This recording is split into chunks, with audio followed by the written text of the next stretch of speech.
So welcome to the podcast. I'm so excited to have you. Oh, it's so great to be here. Thank you for inviting me. Yeah, so welcome back to the Fredonia State Musicological Society podcast. I'm not Evan Kirshen. I'm Katelyn Rapini.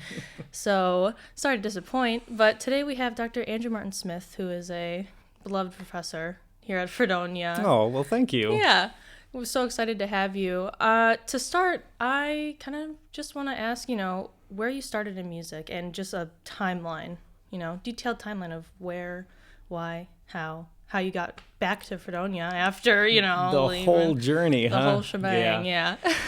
Well, it's interesting, and it's a question that many musicians get asked, I think, in various interviews or situations. Actually, my answers might not be dissimilar to some folks. I actually didn't think about doing music.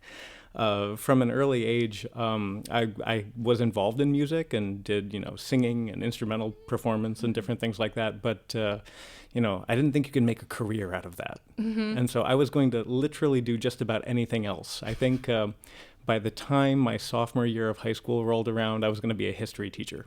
Wow, okay. Yeah, specifically American history was going to be my focus. Wow. Yeah, and so in some ways that seems like far and away from where I currently have ended up. But I think the turning point was actually coming to Fredonia for a summer music camp. Wow. Yeah, so because I grew up in central New York, and so came here for the summer, and being from a relatively rural community with a my graduating class with only 55 students. Wow. So a small, very tight-knit community. Basically, everybody was in sports and music and on the honor roll and, right? Because you needed all those bodies to fill out the various teams and whatnot.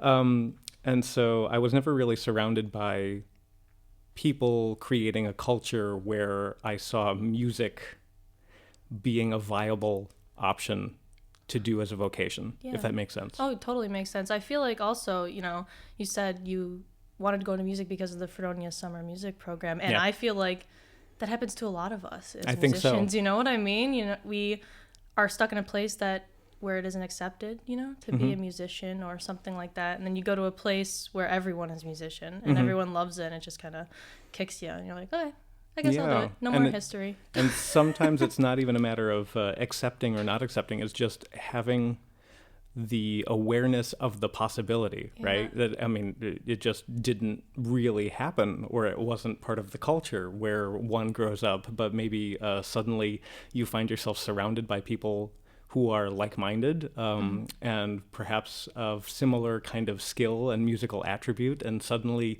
you find great enjoyment in that experience. And so it was, I basically never looked back. I was going to do music from that day forward.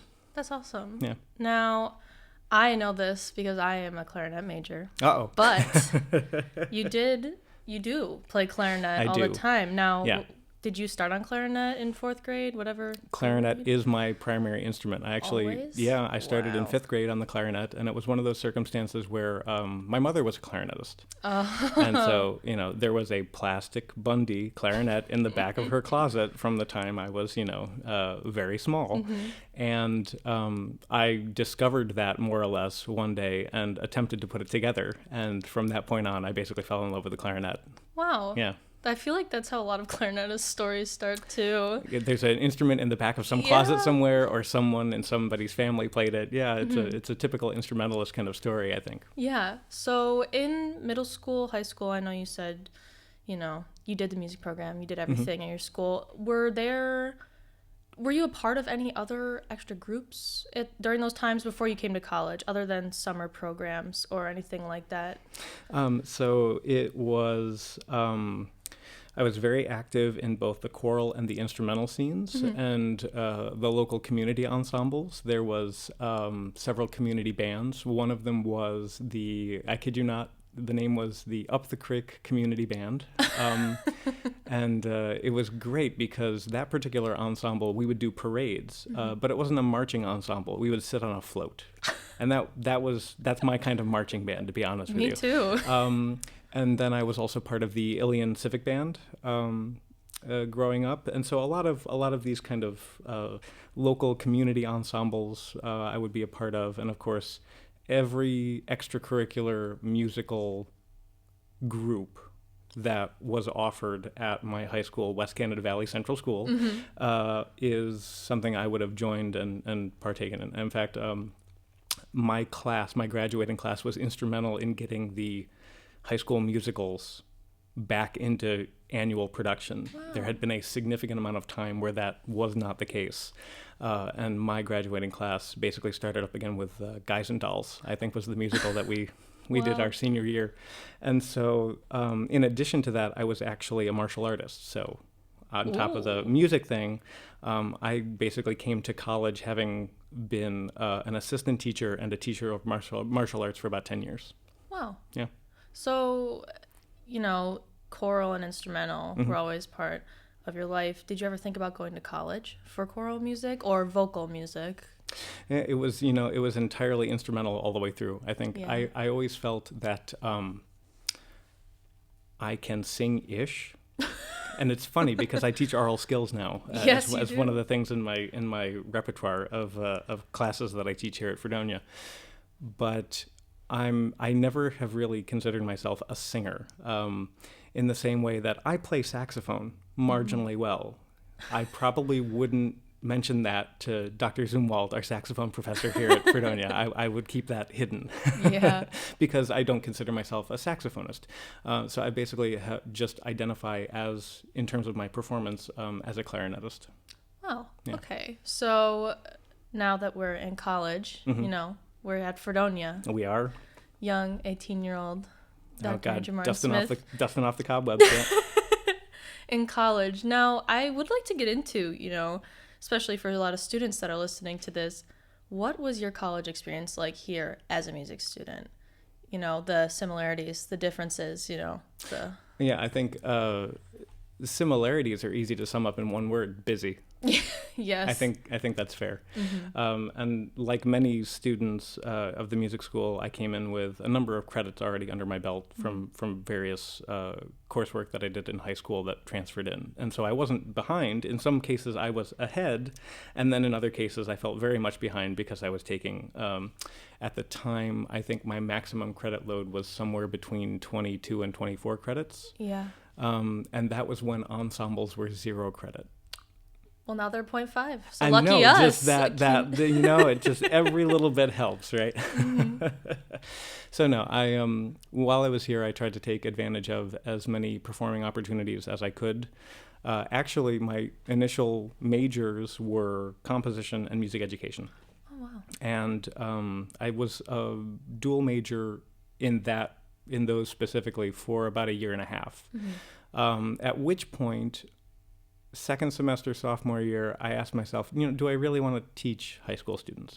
I found that I loved teaching through teaching martial arts in high school. I really enjoyed it, but I felt that I lacked the requisite knowledge about music that I wanted to have. I didn't feel comfortable teaching it to somebody else yet because I didn't feel like I knew enough about it. And I didn't necessarily feel like the things I wanted to know were the things I would have the opportunity to teach at the elementary or middle school or high school level.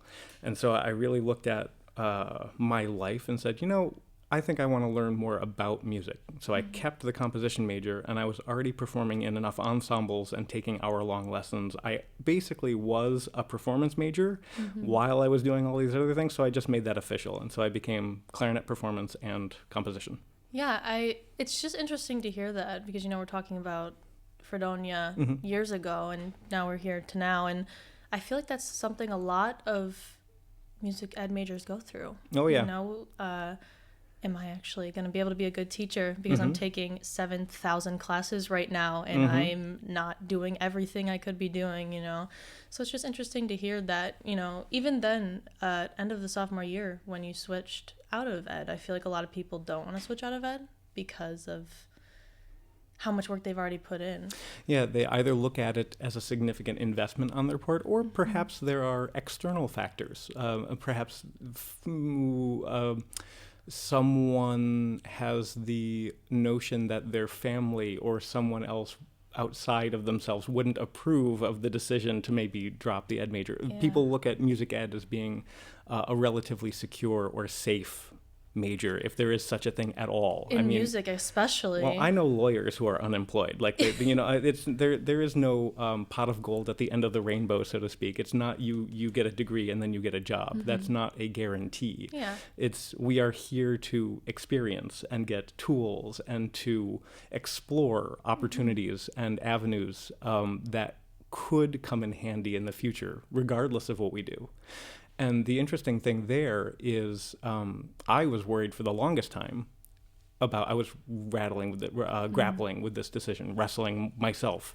It's like, okay, all right, when I finally got up the courage to confront the problem and then tell my family, my mother's response, I'll never forget it, was, "Oh, thank God." And I could hear her yelling to my father, "Steve, he finally did it. He's going to be a performer and a composer." And they were completely 100% behind me.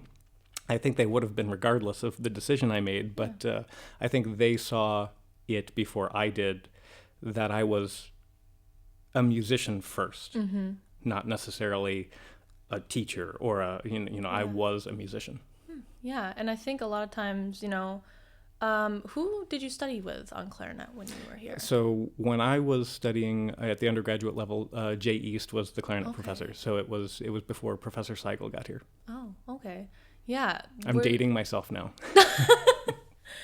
Did you ever, have talks about switching with Professor East?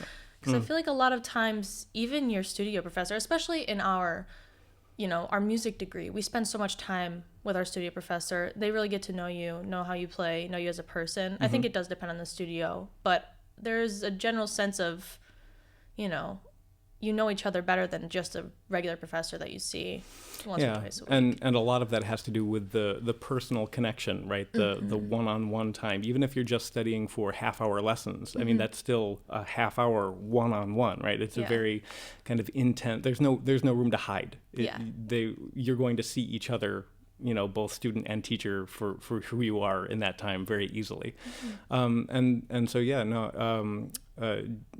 Professor East and Dr. Donald Bolin and Dr. Carl Bolter, all of these folks were my advisors and mentors at the time. And I was, constantly, when I was in their office for lessons or chats about various things, I would grapple with these ideas. And the nice thing was all three of them were always very frank in the conversations that they would have with me. And they were also willing to support my decision regardless of what that was. Yeah. Even if it meant leaving their studio, which fortunately I never did for any of them. But if I had gone to Professor East and said, I want to not play the clarinet anymore. Yeah. After some conversation about that, he would have supported the decision if it was something that I was, coming to with the right head and the right mind space, and I had given it thoughtful consideration. That's the nice thing about a lot of the colleagues of mine still today at Fredonia, which kind of carries over, is there's a lot of us that are willing to have very frank, honest discussions with our students, and in the end, it's not about. I get so many students who are worried about disappointing us. A student who comes in and says, "Oh, I thought composition was for me, but after this year, it's nothing against you." And they always preface it, "It's not you, it's me," right? And I want to say, no, it's not about me. My job as a teacher is to help you find what your path is, and that's not a one size fits all kind of thing, which is why I think the one-on-one connection is very important. Yeah, I agree. Now, differences of Fredonia when you were here, in the music school, maybe even outside the music school. There was no connector between Mason and Rockefeller. That's a huge difference in my. I know it seems like such a superficial thing, but in the middle of our Fredonia winters, if you have to go outside after you've warmed up, you put your instrument away, you go out, you freeze, you go into Rockefeller, you put your instrument back. Rehearsals were a different type of thing in that kind of a circumstance. But no, all joking aside, it's I had a professor when I studied at Bowling Green State University, and now I'm getting ahead of myself because that's the master's degree and beyond, right? But when I was a master's student studying composition with Burton Bierman, one of Bierman's favorite things to say, of which he had many sayings, was the greatest thing about academia is it's never the same. And the worst thing about academia is it's never the same, right? So there is kind of an ebb and flow of culture as folks that I knew as teachers have now retired, and either they're still in the area doing things in the community, like Jay East is still obviously here and in the community. He paints now, you know. Wow. I know it's so wild, and I get to see kind of a different creative side of him, which is kind of neat to think about. But you know, so many people have moved on, and so many people are new, and there's kind of an exciting energy about them and new directions to explore. So it's fascinating. The school is also slightly smaller than when I was here. Really? Yeah. The entire school or just the school? The entire school. Okay. The School of Music has been relatively consistent, but I think even the School of Music is probably slightly smaller than when I was here. Wow. Not by much, though. But it's a difference. You asked for differences. I'm looking for any that I can come up with. So you graduated here with a degree in composition and a degree in clarinet performance. Yes. Yep. You headed over to Bowling Green. Yeah, just following Lake Erie. Yeah, just going along the way. Were you doing new music compositions at Fredonia, or was that something that came along in your master's? So as a composition major, I was encouraged to obviously create new pieces, but I was also very much into performing contemporary music. And I played on a number of my colleagues' senior recitals and a number of student composer concerts. I played with faculty. The trumpet professor at the time was David Kuzmina, and one of my undergraduate colleagues wrote a quintet. And if I'm remembering correctly, I think it was for, God, what was it for? I want to say it was like 2 trumpets, trombone, and clarinet. Wow. Yeah, it was mostly faculty and upperclassmen that he has to do this, and then there's me, and I think I was a sophomore or a junior at the time, and so I kind of felt like I had to practice a lot in order to feel like I was keeping up. And fortunately, I didn't let myself down in those performances. I still have some of those recordings, and I'm like, that was a lot of fun. Wow. So no, I was very, very active in the new music scene. Both here and at BGSU. I was actually part of the new music ensemble at BGSU, and we did things like Louis Andreessen's Workers' Union under the direction of Ken Thompson. It was a lot of fun. Wow. Now, scooting back to Fredonia. Why not? Now that we're rolling around Lake Erie. Were there a lot of students doing new music when you were here? I feel like, Fredonia now, looking 2019, about to go into 2020, there are a lot of performances of new music. And, there are. I still feel like, though, throughout, when you're walking down the hallways, listening to the practice rooms, just jollying around, you still don't hear that much new music. The nice thing is the atmosphere is generally quite accepting of new music, and I'm fortunate to find myself in a position where many of the applied colleagues encourage their students to try things that are new and even improvise and create themselves, which I think is very, very important.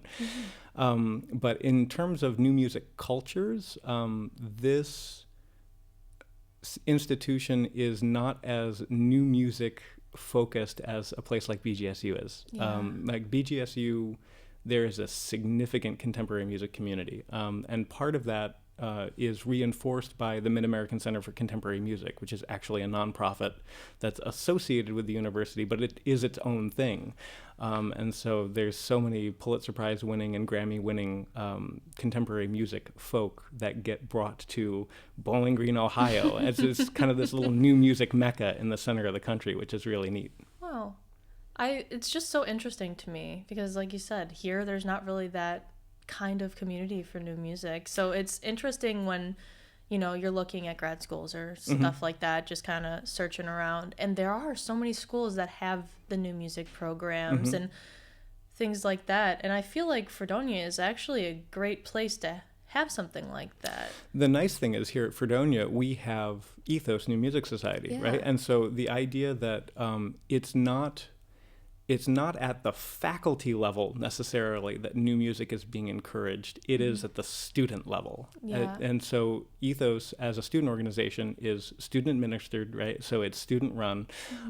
And they are the vehicle by which new music gets to come to Fredonia, which is really nice in two cases.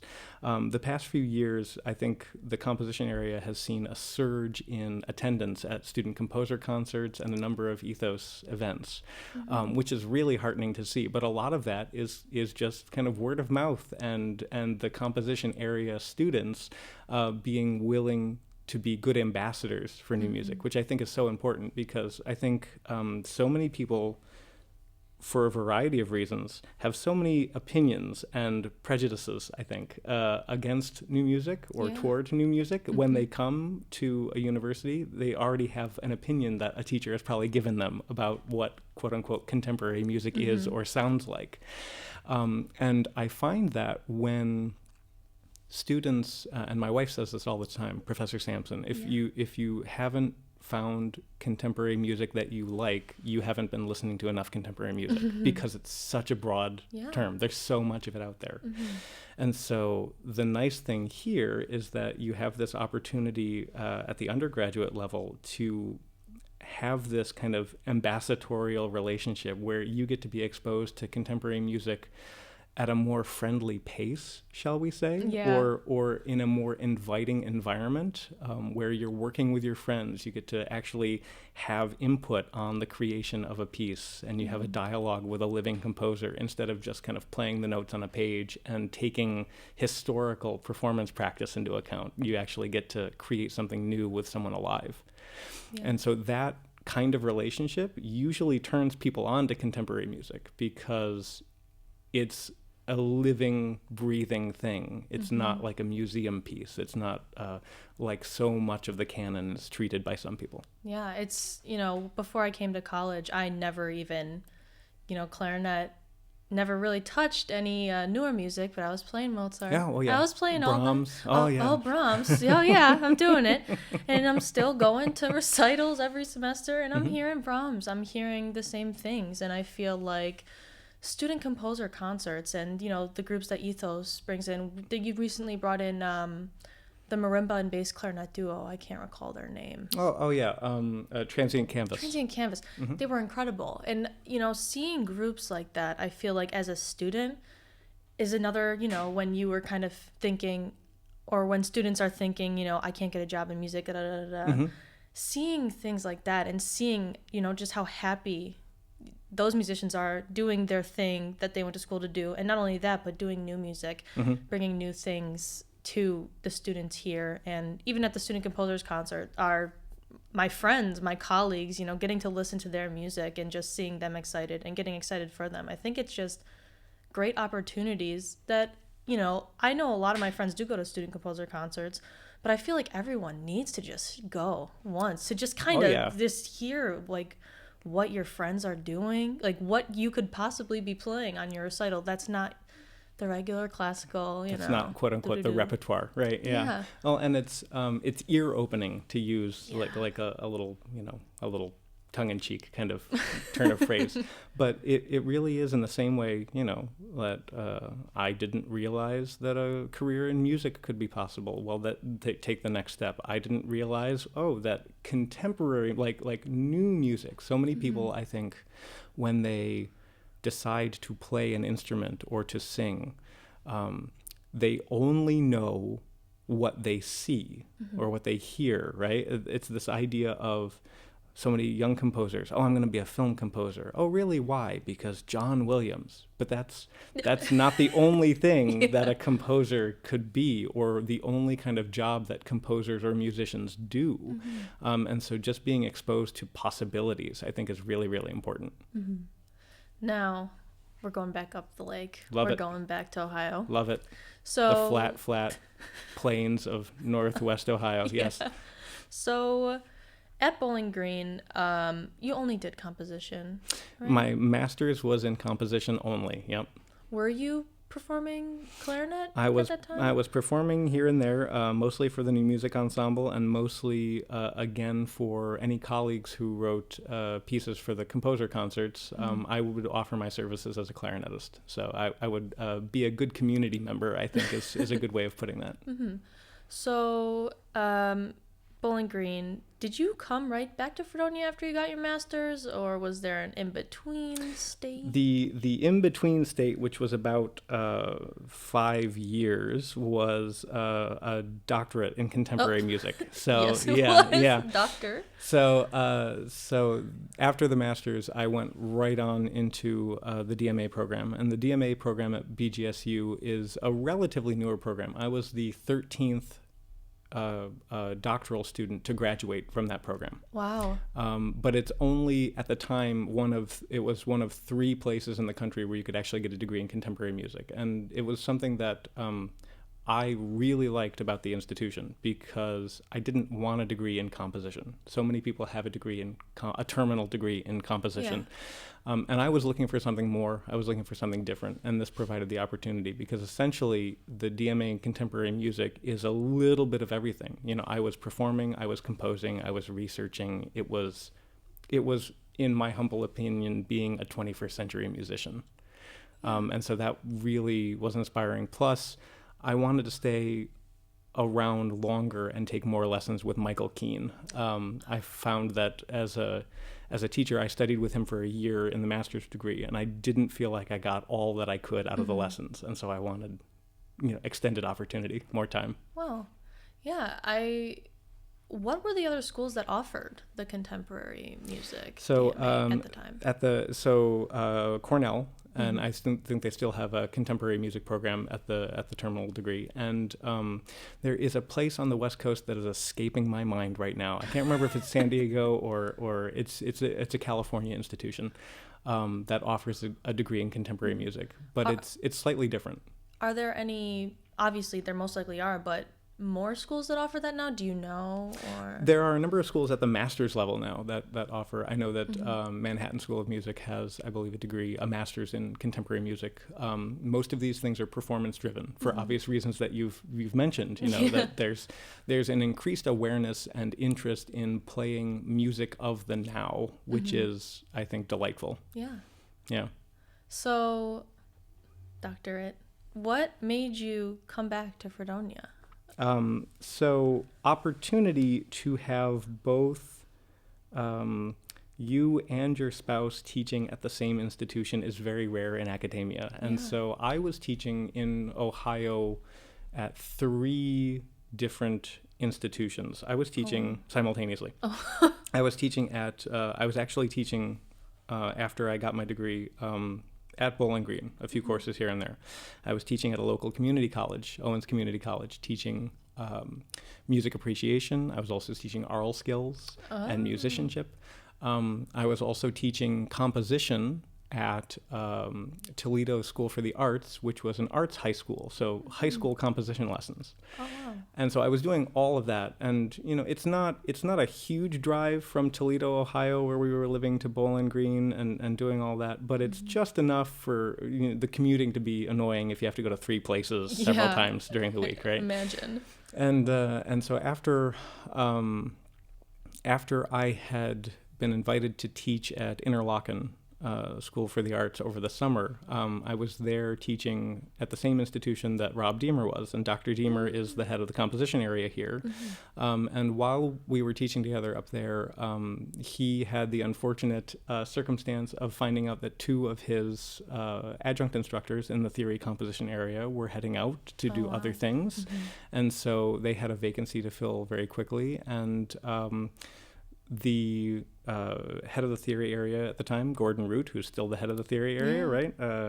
Dr. Root and Dr. Deemer and Dr. Coleman had kind of discussed some things and suggested that Professor Sampson and myself kind of submit some applications, put some stuff forward to be considered for those positions. And so that seemed like a very welcome opportunity. Yeah, for sure. Not only to come back to a place that we matriculated, right, and we do love Fredonia, the area and the school, but an opportunity to both be teaching in our field of interest, and both of us are teaching theory and composition and oral skills right now, which I think is incredible. Yeah. So, you're here. What year did you start teaching here? So I started in 2015. So in 2015, not too long ago. No, not at all. Were you doing everything you're doing now still, if that makes sense? Were you teaching oral theory and composition? Has anything changed, been added on? For the most part, I've been doing all of those things. There was 1 year, I think it was my second year here in 2016, the 2016-17 academic year, where Dr. Deemer was on fellowship. And so while he was on fellowship, along with Dr. Coleman and Professor Sampson, we kind of shared some of the administrative responsibilities of the composition area. And so I ended up having a lot more of that on my plate the second year than I had previously. But in general, for the past 5 years, I've been doing a lot of theory, a lot of oral skills, and a lot of composition courses, including orchestration and choral arranging and those kind of fun classes. In fact, this next semester, I'm going to be teaching 2 1-credit 8-week classes. They're these 8-week sessions that we have in the composition area that are open to everyone in the School of Music. The first one is styles and genres, and it's going to be an 8-week romp through all of the popular isms of the 20th century. Wow. Neoclassicism, neo-romanticism, modernism, postmodernism. We're going to touch on all the isms, and basically students are going to learn what the nuts and bolts of each of those styles are and how to replicate them in some way. So they'll be able to kind of produce a piece in a neoclassical style or in a serial style or in some of those types of things. And then the second 8-week course is all about the music of George Crumb. Wow. Yeah. Huh. Yeah, so it's going to be a lot of fun. Yeah, that's really interesting. And I know you said it's open to all students in the School of Music, not just composition majors. Not just composition majors. Now, what is offered at Fredonia for students that aren't composition majors that maybe kind of want to dip their little toe into? That is a great question. There's actually a significant amount of the courses in the composition area that are open to music majors. The first thing that I would highly recommend are the beginning composition classes. These are classes that typically Dr. Deemer will teach, and he teaches them in 2 segments. There's a beginning composition 1 and a beginning composition 2, fall, spring, right? And you have an opportunity through those classes to learn kind of the basics of composition, to as you say, dip your toe into that, into the creative waters of that experience.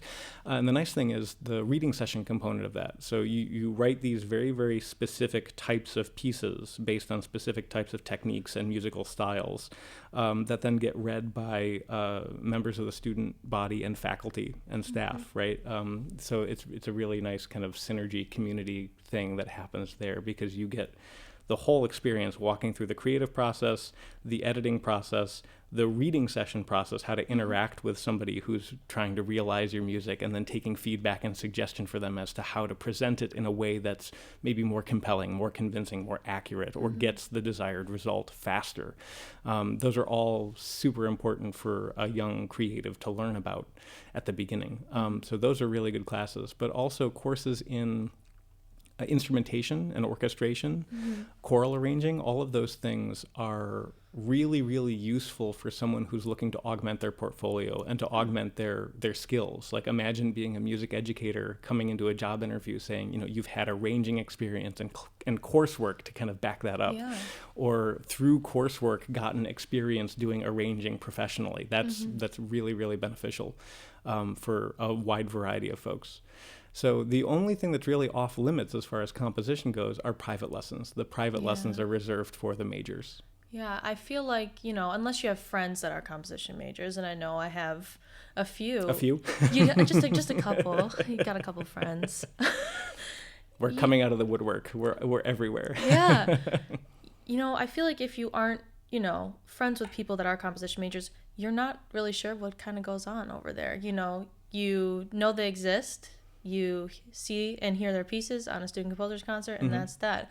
So I feel like, you know, a lot of students also don't realize that as a regular music major, not composition, we have the opportunity to do those so many things. And it's another reason why I'm glad to talk to you today, because I feel like composition is so important nowadays, especially in music education, and even as it's one of the pillars, right? It's one of the what do they call it?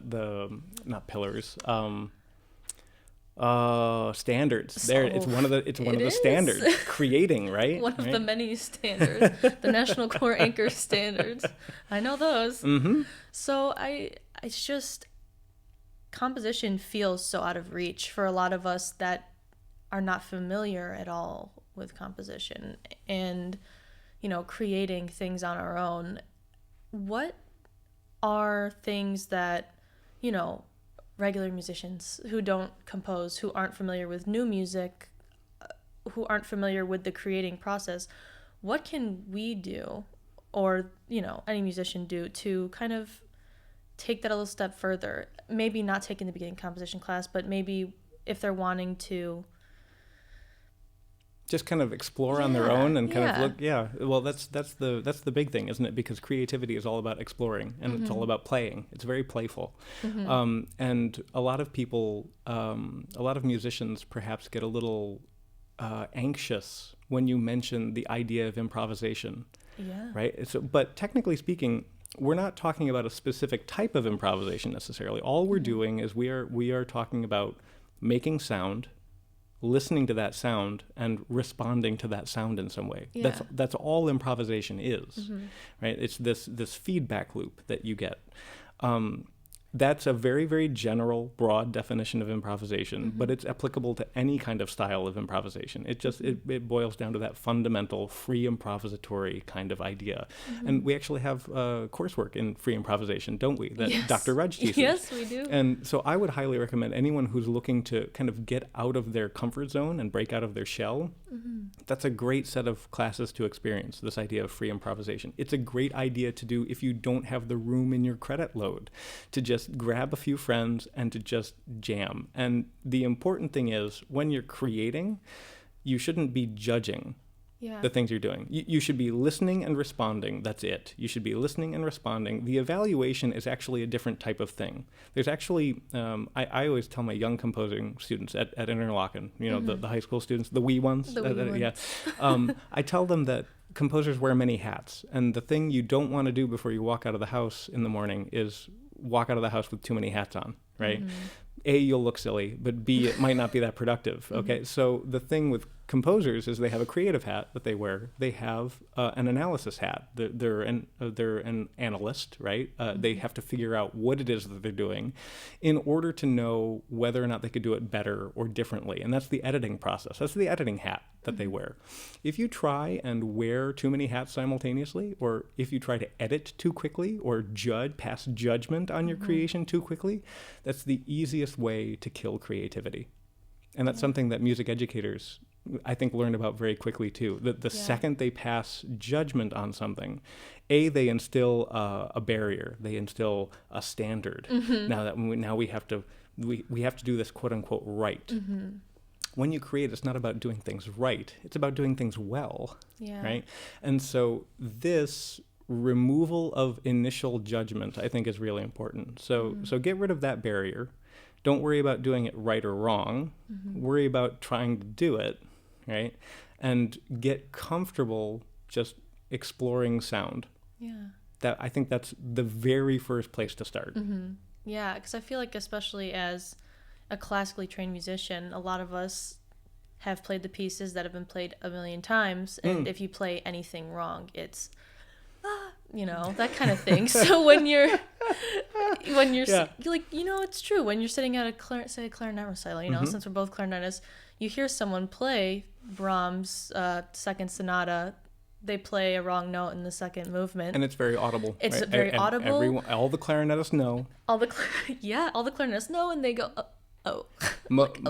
Most of us probably heard the mistake coming from how they started, right? You know, it's not like these mistakes happen just out of nowhere, but that's a very, you know, it's a very specific type of ear. The thing to remember too is that all music, regardless of whether it's notated or not, regardless of whether it's contemporary or not, if it's older music or newer music, all music should sound as if it's being spontaneously generated, right? It should sound like it's being created in that moment, because in that moment it literally is.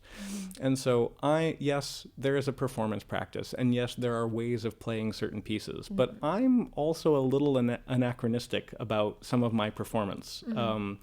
Bach didn't write for the clarinet. Not really, right? And so whenever I play something of Bach on the clarinet, there's already something out of time about that experience. And so, and don't tell the Bach scholars. I know they're listening, it's fine. But there are things that I know would have been typical in terms of ornamentation or in terms of style that I consciously subvert, where I do something, I interpret something slightly differently. And I think that's a valuable, reasonable, creative kind of response to even older music. And I'm that person who doesn't necessarily mind when Glenn Gould tried to do, a 12-tone cadenza in the middle of a Mozart concerto. Yeah. I don't mind. It's definitely anachronistic, but I agree with that as well. I feel like it's time to get out of that, being afraid of playing one rhythm not exactly as written, and playing the 16th note runs, 2 notes slurred, 2 notes tongued, not doing that perfectly. And I think new music, and not even new music, just in general, the feeling of more free, being more free, the ability to create during a song where you play a 12-tone cadenza during Mozart. I think those kind of things would have never happened, even so, like 40 years ago, that kind of thing. So it's just, I think it's a great time in music now to get out of the box, to create, to take composition classes, to take free improv, and just kind of take it by the reins and just say, you know what? I'm going to do it. Yeah, I'm going to change it. I think it's important to be a musician. Yeah. I think that's what it's important to be. Because, if you say, I can't compose, I'm not a composer. Yeah. Well, maybe you don't compose as well as someone who has taken years of composition lessons, but that doesn't mean you can't create, right? I can't play in front of people, I'm not a performer. Well, maybe you are not the performer that's going to play on the stage of Carnegie Hall. Maybe you're not going to be the performer that's going to win the first clarinetist chair in an orchestra. That doesn't mean you can't play. Yeah. I love hearing that, because I feel like that's something that everyone needs to hear sometimes, especially in this time of stress and angst, and you're just a ball of pure. We are getting ready for finals, aren't we? It's happening. It's around the corner. Anyway. So I actually want to delve into demi-clarinet with you, because dear. Yes. I know. Again, before I came here, didn't know it existed. Then I saw you perform a piece, I think it was my first semester here, maybe with Dr. Seigel and Liz, don't remember. If you're thinking about that particular piece, it would have been on a clarinet ensemble recital. So clarinet ensemble, in the midst of things, the three of us came out and performed a little trio of demi clarinets. Yes. The piece is literally called Demi. Yeah. It is, yes. And I remember I was so confused, but I was like, okay, nice. This is nice. Like, this is great. So I think that's one of the best compliments I've had. Thank you. I appreciate that. Yeah. It was so interesting to me, because personally I'm the kind of gal that likes the oddball stuff. I play a lot of new music myself, and that's fantastic. Thank you. Yeah. And I just loved seeing that. And what made you get into demi clarinet? How did you discover it or figure it out? Or anything. I don't know. It's just so fascinating. So when I was studying at BGSU at Bowling Green State University, one of the things I was researching was various extended techniques for all of the instruments, and one of the great clarinet extended technique resources is a tome by Philip Rehfeld, right? And it's New Directions for Clarinet is the title of the book, and in there it talks about a number of different types of extended techniques and multiphonics and different ways of playing the clarinet. that weren't initially this was not the way the clarinet was initially intended to be played. Yeah. But there again, it doesn't necessarily mean that it can't be played that way. Well, there was a number of experimentation in the 60s, 70s, 80s with taking pieces of the clarinet apart, playing just pieces of the clarinet, right? William O. Smith has a number of pieces. There are some fragments actually of pieces for double clarinet, which is the two halves played simultaneously. Oh.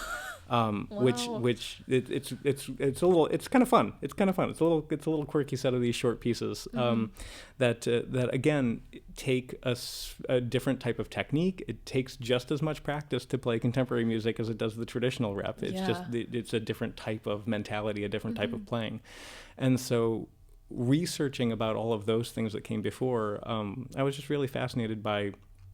Well, in general, I'm really fascinated by doing things that have happened previously, but taking those techniques and those sounds and using them in ways that they weren't supposed to be. So, serialism, that's a really great idea. What happens when you do that on just a diatonic set of pitches? Not all 12, but what happens if you serialize 7 or 8, right? It's a smaller collection. Yeah. In that same way, what happens if I don't have just one demi-clarinet, but what happens if I have several? What happens if it's an ensemble of demi-clarinets? There aren't too many of those pieces out there in existence. And in fact, mine may be the first, but I don't want to put that in stone, right? But there's not a lot of, music for demi-ensemble. And so that was something that I thought I'd have fun exploring. And fortunately for me, at the time, Liz Wodzinski, but now Liz Hanlon, right? Yes. And Professor Seigel, the two of them were very, very open to exploring these kind of sounds with me. And the biggest thing for us to tackle, I think, initially was, is this feasible? Like from can we get 3 demi-clarinets together? Can we get them in tune, first of all, right?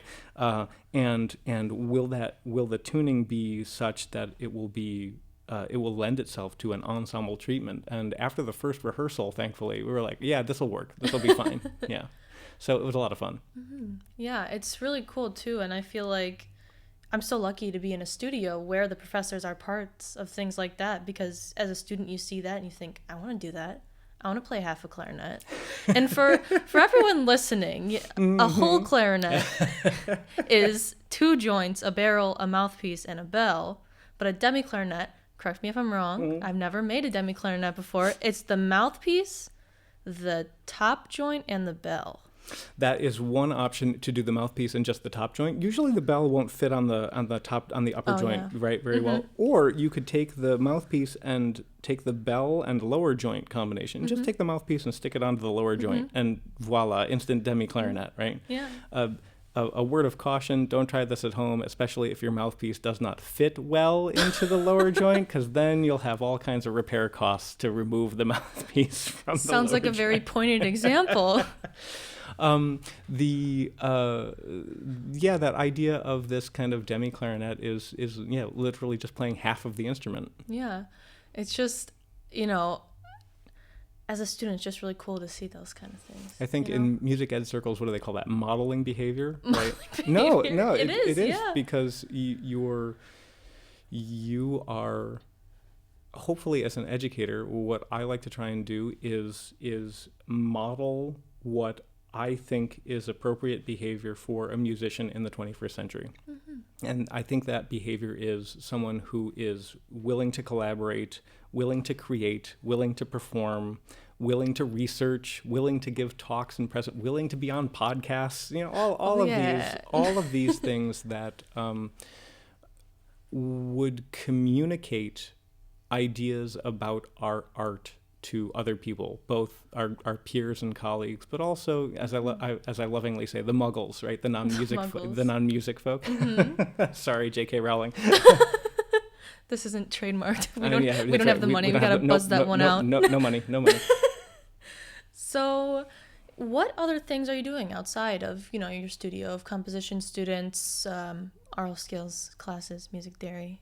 all the other fun jazz you do in here. So I think the popular term for a number of adjunct instructors, right, of which I am, yeah. I'm not a full-time teacher technically here, even though I'm around a lot, is a gigging economy or different income streams. Yes. So one of my income streams is teaching, but another is I'm fortunate enough to have a very spirited and like-minded colleague in my wife, right? So Professor Jamie Lee Sampson, who also teaches here, as we've mentioned, she and I actually own a publishing company. Yeah. And it's a small publishing company that publishes the music of Donald Bolin and Brandy Huddleston and Jamie Lee Sampson and myself. But then we also distribute for an additional set of self-published composers. Okay. And so we operate that small business and help out our contemporary music colleagues from around the country who are involved with us in this self-publishing endeavor, and we represent them at conferences and festivals, and we kind of help them manage their score sales. So it's fascinating. Yeah, that's amazing. Are you doing any classical clarinet performance? There are some. I just got done a little while ago giving a trio recital with Sandra Leary and Professor Sampson. So it was a clarinet, bassoon, and piano recital of music that we had some romantic music. There was a Glinka trio that we played, and there was also a contemporary piece by Adina Azara that was a lot of fun to work up, full of very, very novel effects and different types of sounds. I still try and keep as active as possible with the playing. Yeah. So I think that's going to be I've kind of chatted your ear off, It's been a great conversation. I mean, I was excited to have you. I feel like I still have so many things I want to ask, but we could have a part 2. Well, I think it's always better leaving folks wanting, and that's another great composition lesson. It's always better not to overstay your welcome. And yeah, so is there any self-promo you would like to do? Oh, wow. Wow. That's a big question. I think the only self-promotion that I'd want to do is perhaps a plug for the next faculty composer concert. Unfortunately, I can't remember the date off the top of my head. I know it's in February. I know it's in February of the spring semester. So we'll maybe leave that for research purposes. Look it up. Google it. Faculty composers concert. Everybody. But yeah, so thank you so much for coming on the podcast. It's been an absolute pleasure to speak to you. Well, thank you so much for your time. And thank you everyone for listening. Be sure to listen to our previous podcast. That was with Barry Kilpatrick, and we will see you again on the podcast sometime.